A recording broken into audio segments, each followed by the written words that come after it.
that's easing into an ending. We all know it's coming. We're all ready for it. It's a beautiful thing. Well, as we all know, every season offers its own special gifts. And doesn't it seem that the deeper we move into a season and a new month begins within it, that the gifts evolve and change and deepen. So here we are in the midst of autumn. And when it began, we all remember when it began last month, and all the leaves changed into the most brilliant colors that it just caused us to ooh and ah everywhere we looked. I mean, it was beautiful. Who needs to go to see the colors? The colors came here, and it was beautiful. It's hard to feel down when Mother Nature is painting such a beautiful landscape. It's just beautiful. But now, most of the leaves have fallen from the trees and blown away in the wind. But even though that particular gift of beauty is almost behind us, what it gave to us, what it leaves with us, is our appreciation that it happened at all. Now, November, with its less than leafy beauty, offers new gifts for us. Gifts for us to appreciate if we want to and if we intend to. It's easy to do. Because November is the month of Thanksgiving. And this month, it can be, if we let it be, such a good reminder for us to take the time to appreciate and feel grateful for our life. It's a good thing. It's a life-enriching thing for us to remember to notice, to give our loving attention to those things for which we are grateful. It causes us to appreciate rather than take for granted all of the everyday gifts in our life, that when we take time to notice them, they're so obvious that they cause us to ooh and ah at their beauty, at their richness. However, it's been said that gratitude is the ability to experience life itself as a gift. And that's our focus this month.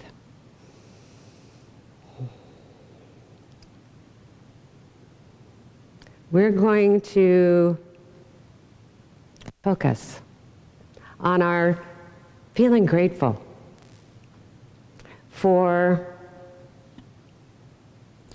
the obvious and the dubious gifts in our life.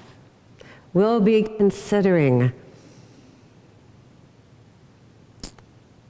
the apparent and the obscure blessings that make up our life. To do so is life expanding, and it's so important for us to look at everything that occurs in our life, at everything, at every moment as it happens, as a gift that is offering new awareness to us. New awareness that will amaze us. New awareness that we long for.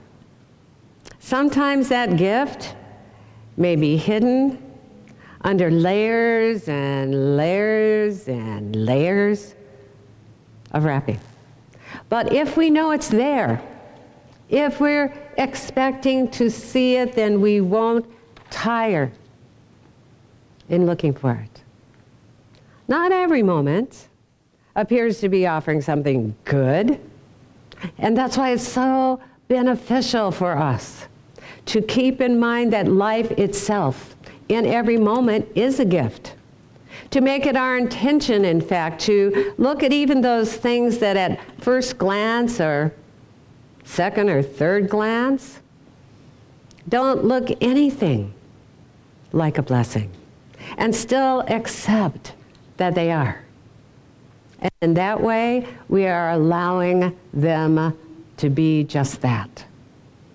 The 13th century Persian mystic and poet Shams Tabrizi, who was the spiritual teacher of Rumi, wrote, once you achieve that stage, just knowing everything is a blessing, knowing that there's something good there, you will be thankful for every thorn.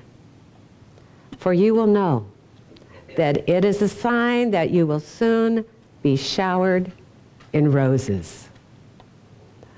How wonderful would it be if we were to live with the awareness that everything that comes our way, everything that comes to us, expected or unexpected, wanted or disguised as unwanted, is coming to us, bearing the gift of greater clarity and deeper awareness that we're asking for in every moment as spiritual beings.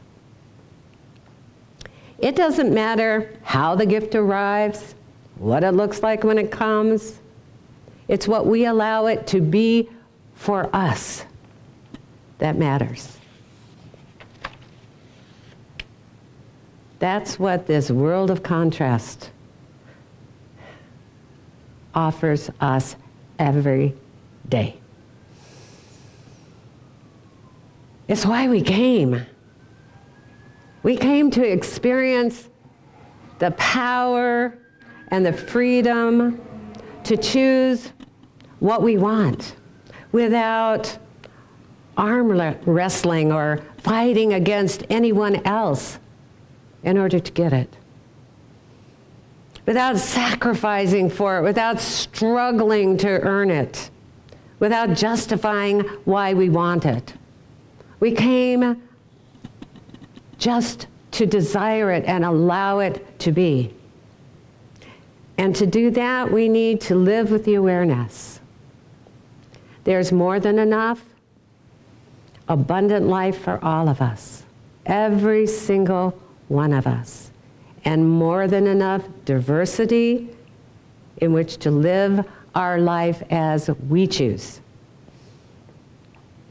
We came into this physical world in physical form, the feel it, taste it, touch it, smell it, world of senses, by choice. We wanted to do this, just that. It wasn't an accident. We wanted to see our spiritual power that we already knew about show up in physical manifestation. And it does, all the time.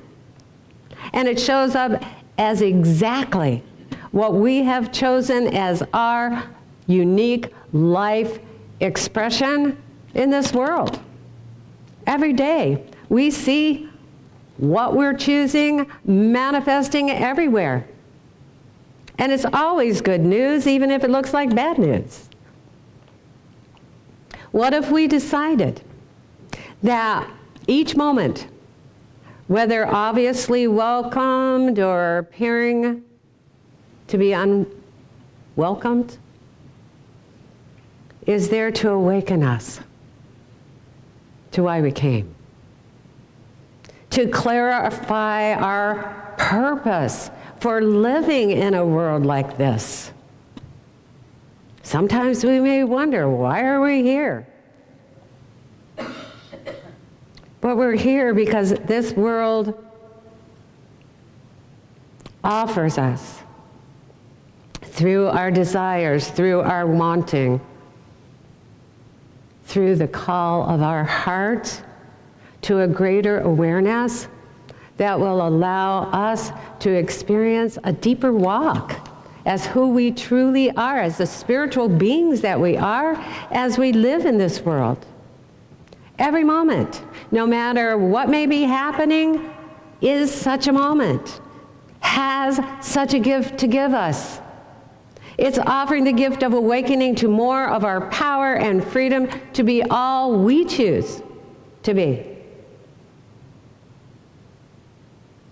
If we lived with that awareness, that life itself is a gift, we would feel such gratitude all the time. Every moment would feel so precious that we would never try to kill time, and we would never waste time complaining about what we don't like in our life. We'd just be looking for the roses everywhere we go. If we're not choosing to use the moments of our life to wake up to who we are, we're dreaming a dream of who we are not. And that's not living at all. Which brings us to the title of today's talk. Don't hit the snooze button.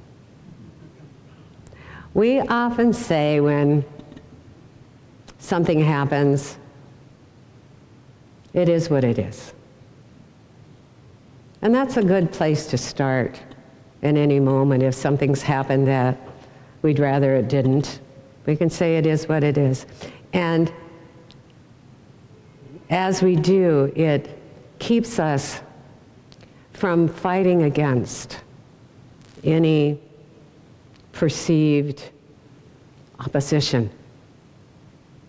We feel that peace that comes with acceptance.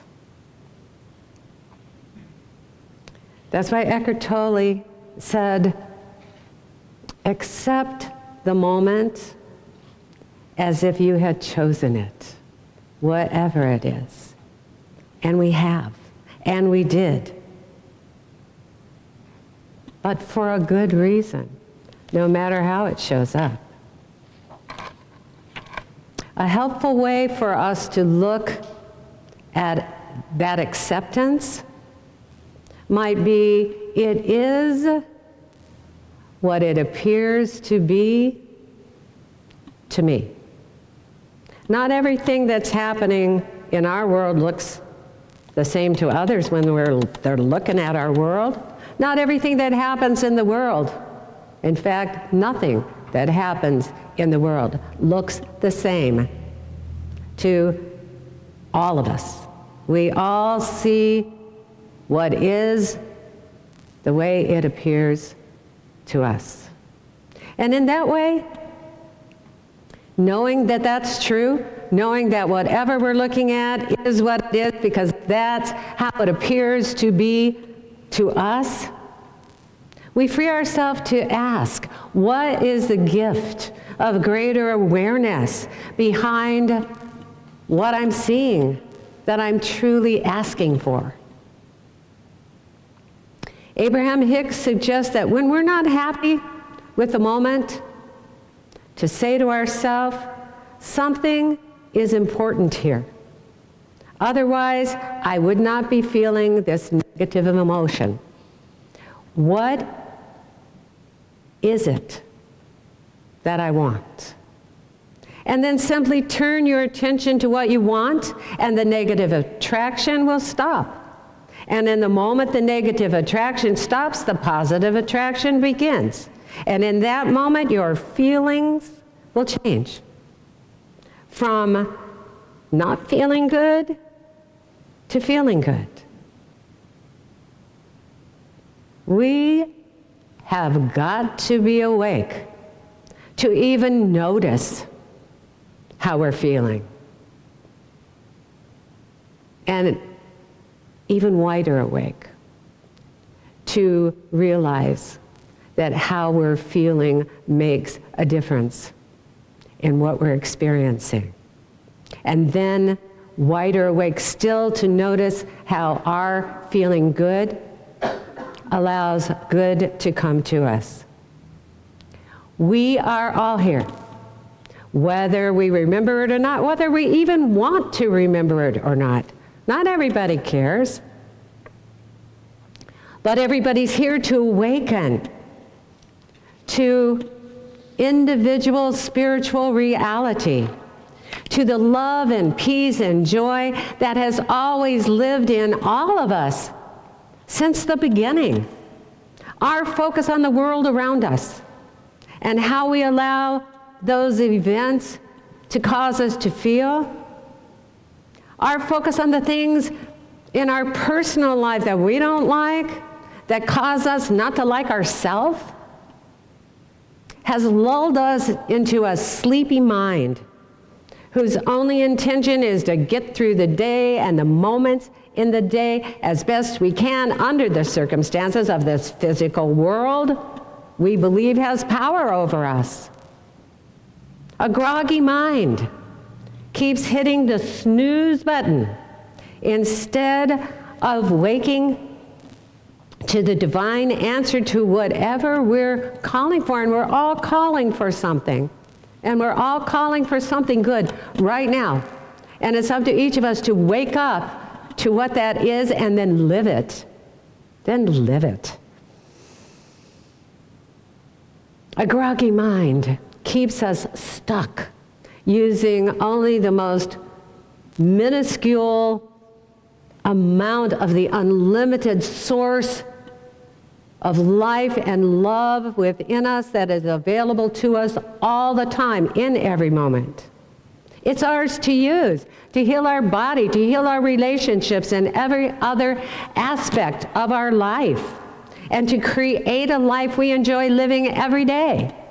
It's right here. And we're using just a teeny-weeny part of it. It is the very source energy we're asking for more of with every prayer, with every desire, with every breath.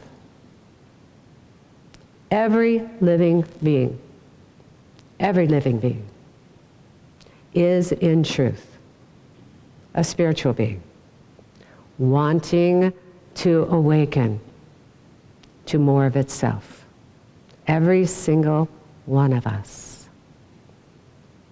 No matter what's coming out of anyone's mouth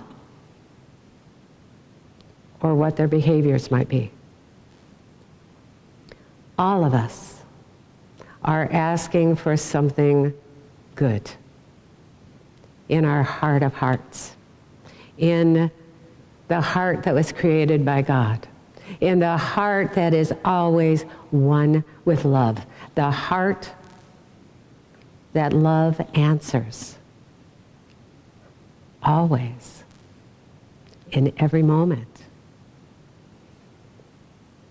No matter how any moment looks, it arrives to answer our call for love. But it's up to each of us to let that answer be manifest through us. For example, I went to Tennessee because when Jamie mentioned to me that she was going there, going to Nashville actually, for private advanced chiropractic training, I asked if I could tag along. I'd never been to Nashville, never even been to Tennessee. And she graciously said yes. I didn't join the training, but the rest was pretty cool. And though we did go to Nashville one day, to the Country Music Hall of Fame, her training was in the most beautiful, charming city of Franklin, which is about 20 minutes outside of Nashville. And one day we decided to venture into the historic district of Franklin because we didn't know anything about its history. And so the first historic site that we came to was a place called Carter House. So we decided to go in, see what it was all about. It was this big piece of land with a house and outbuildings. Well, as it turns out, it was the very place where the bloodiest battle of the Civil War took place. Right there. In fact, the Battle of Franklin is considered a turning point in the Civil War. On that day, 10,000 American soldiers became casualties, and about 3/4 of those soldiers were Confederates. And yet, that battle lasted just 5 hours. What happened there during the Civil War and what we experienced there that day was, for us, an extraordinary example of the divine presence of love and peace that never goes away, not for a moment, no matter what. We walked across this expansive battlefield that today is just beautiful green grass and trees. And there was a gentle breeze blowing, and all sorts of birds that I'd never heard before were singing so beautifully. And so we decided to sit on a grassy knoll to listen to the birds, to watch the squirrels play. And as we sat there, the presence of peace for us was extraordinary. Now, I'm sure an empath turned into the psychic realm, tuned into that energy, would likely have picked up on the energy of agony and suffering that, no doubt, occurred that day. But we did not. It wasn't the frequency that we were tuned into. And as we sat there, I began to think about those 5 hours and what had spiritually occurred in those 18,000 seconds.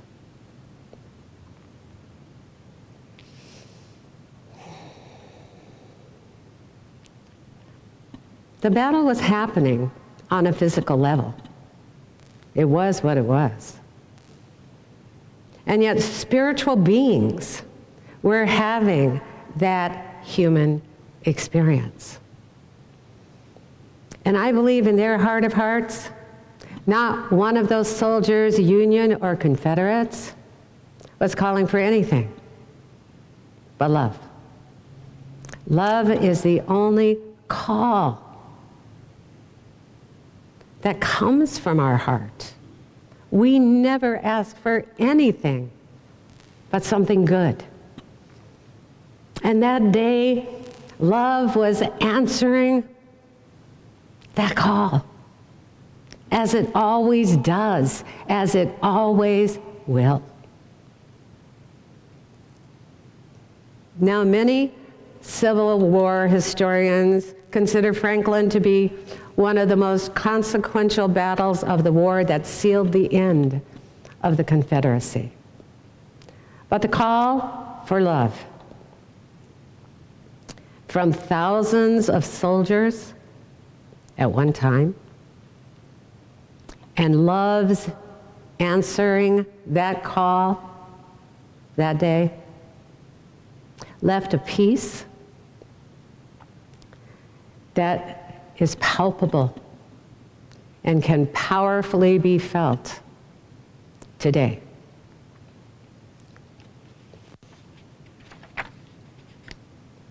It had the power to end future wars. It had the power to transform the world.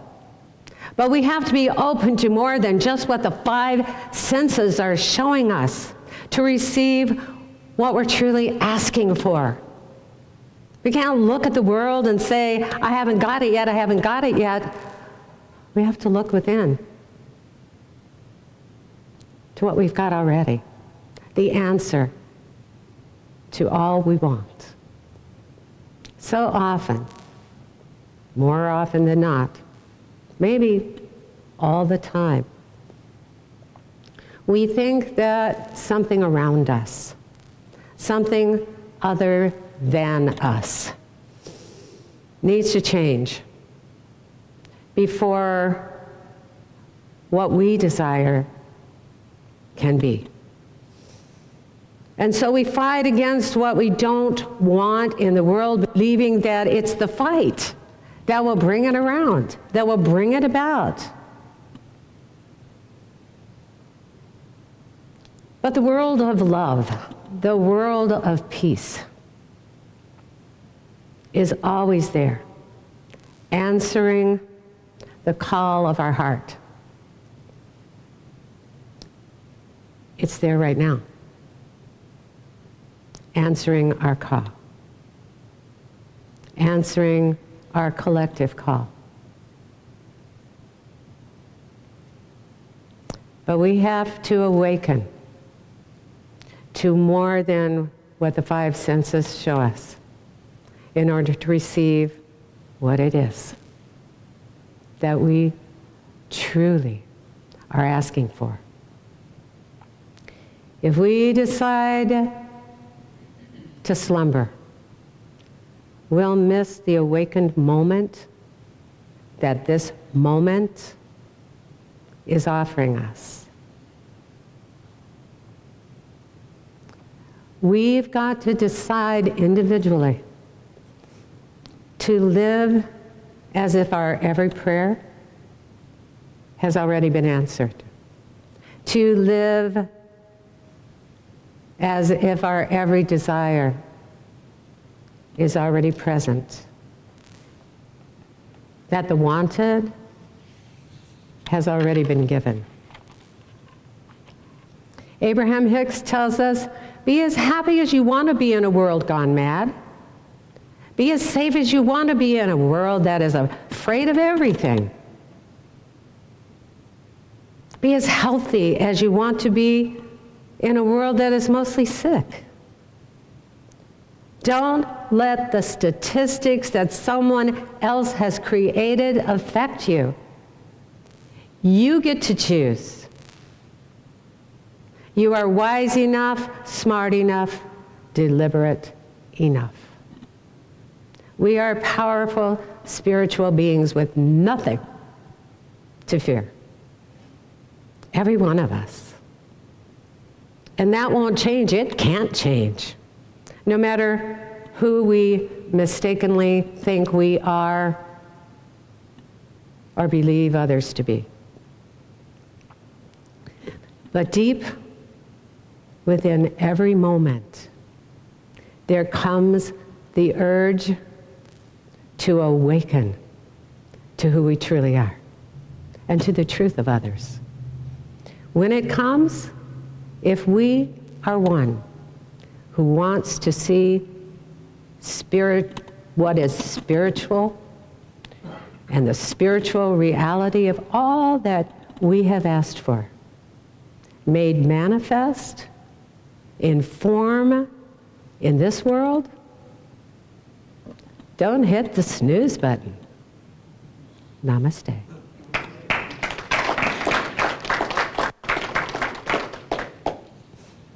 All right. Well, that was fun. And this is the time of our service when we get to say thank you. thank you, beautiful beings, for being here. Thank you for being one of the ones who want to live your truth, who want to see the truth. It's just an amazing thing, because not everybody does right now, but you do, and that's way cool. So thank you for showing up. Thank you for being here live stream. You are beautiful. I know who you are. I know where you are. I got your number. And I'm glad you're here this morning.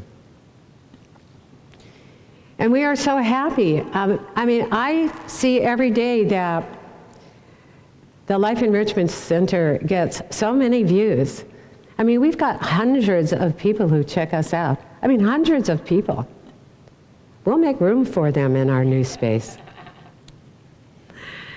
And we will. We will. In not too distant future, have musicians like Gary Lynn Floyd come and serenade us and touch our hearts, because he will. And let's be open to that. We are, as we move forward, going to expand our vision and know exactly what we want and know that it's already happening spiritually. We know the sale of our building has already occurred. And thanks to Dr. David Ewing, it's manifesting on the physical level. So thank you. So, as we know, a chef after a fine meal, very seldom, if ever, I don't think ever, comes out of the kitchen and says, "So did you like the meal? You gonna pay for it?" There's just an assumption that we offer gratitude for what we appreciate. We here at LEC appreciate each other. We don't even need to be asked to show it. We show it with every hello, we show it with every hug, and we show it through our financial support of what we do. If you would like to do that too, it feels really, really good. It feels good that we don't even need to be asked, that it's something we want to do because it feels good to do it. Because that's what this life is about. It's about doing what feels good to do without fearing anything. To just live the love that we are without being afraid to live it. And giving is like that.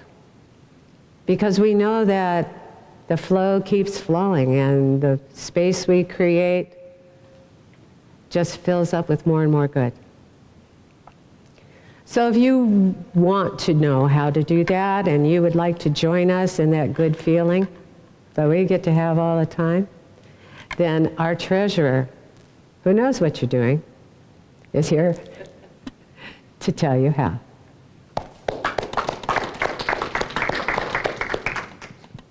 I didn't introduce you, your name. Oh, well, you'll just have to guess. If you would like to, I'm going to make this quick because I'm doing some purging here from a zone 2 adjustment I got over the, which is the elimination zone. All right. So I'm eliminating. Here we go. If you would like to donate to the Life Enrichment Center, you can do so on, and you're not here today. If you're here today, we're going to take an offertory in just a few minutes. But we can go to facebook.com/Life Enrichment Center. There's a donate button. You can go to our website, lecflint.com, where you can hear all of the talks and read all the synopsises and all the posts that Reverend Stephanie does. There's a donate button on that site, lecflint.com. You can go to PayPal, and our email address for PayPal is our actual address, lec2512@gmail.com. You can donate via that way, or you can send us a check to our P.O. Box, Life Enrichment Center, P.O. Box 321294, Flint, Michigan, 48532. And then again, in the sanctuary, we'll be doing an offertory. And this month, we're going to be listening to Marcia Allen, Jason Phillips, and Larry Mandeville singing Grateful. And then Reverend Stephanie will be back up for gratitude prayer. Thank you.